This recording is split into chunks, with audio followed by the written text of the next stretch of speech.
Good morning, good afternoon, good evening to you. Welcome to this presentation review of the book, The Nature of Good and Evil. One particular section of interest to me regarding a question that Mrs. Brown asked Francine or Raheem. And in this section or this chapter, she's conversing with, or seems to be conversing with, what may be a spiritual guide, I believe. And so that's why I italicized the names Francine and Raheem here. And the topic was about regarding the topic that is prevalent among alternative media influencers today, and that is the third eye. So we're going to get to that in the next slide. So Ms. Brown asks here, is the pituitary gland our connection to the etheric mind? And I looked up the word etheric, and this meaning was related to the upper regions of space. And his and her, or her response was, it was the all-seeing eye. If a brain scan was done on Sylvia, which she has always wanted to have done, it would have shown, or it would show, that she has highly developed pituitary and pineal glands. It's genetic through her family. And, I've had my experiences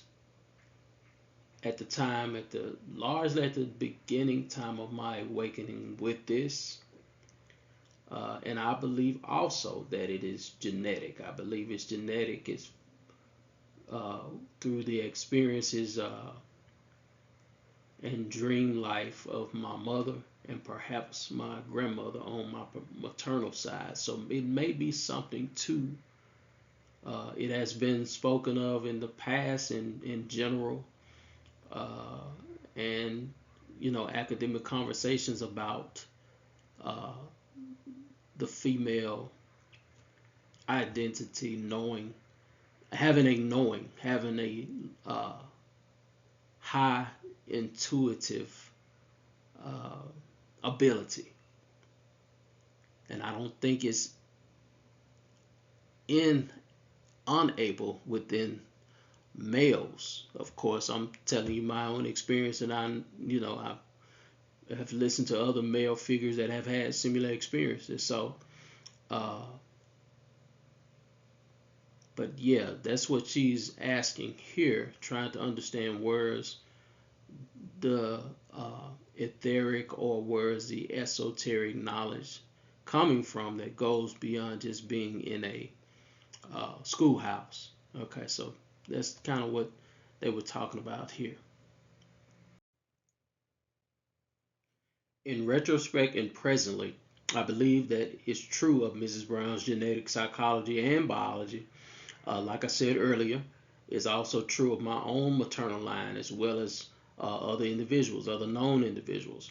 In addition, Mrs. Brown went on to advise that to nurture your own psychic ability, you must start by cleaning away the mental garbage. It might have been clearing. I got to go back and check that in the book. But either way, cleaning or clearing, it's the same motive. Uh, and I think that comes with uh, transcending, like I said earlier, those cases of identity politics that one may have challenges with going through, and trying to understand what's really behind the struggle with those concerns, and to get to the bigger picture, which is to just be human. And even further than that, I will go so far as to say the most important, like I said before, identity of them all for each of us is our spiritual identity. This has nothing to do with religion, but this is who we are in essence. which, it gets me to think about that some of us have the ability to change to become better.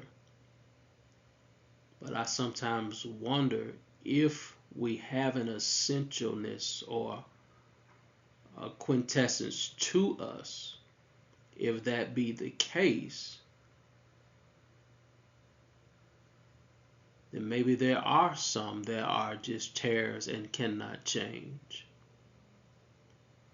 We're going to look into this further because she's going to talk about this in terms of black and white, which may actually be the meaning and deception and delusion behind the whole race matter.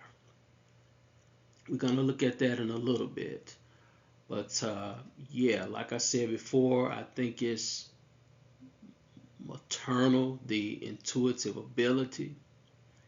It would be nice to know if it's also part of the male identity. I don't think it's just solely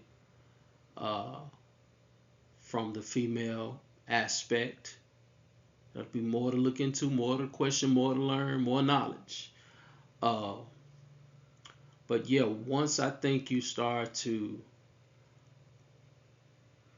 relearn or unlearn how we have been socially conditioned to do certain things, and we unlearn it and relearn how to be individuals. We do that through, of course, learning through education, questioning things. Then so much starts to fall away. I mean, the rabbit hole is deep, as many would say, in terms of trying to understand where is all this coming from that people have to go to lunch at 12 o'clock in the afternoon. Things like that,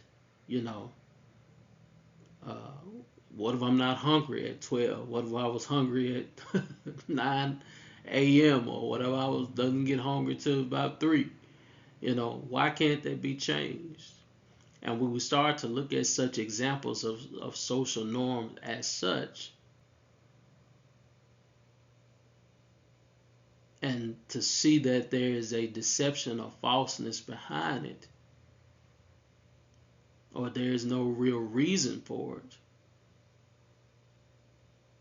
then that's when the mental garbage starts to fall off. And if there's a such thing as a true reality of how things are, starts to surface.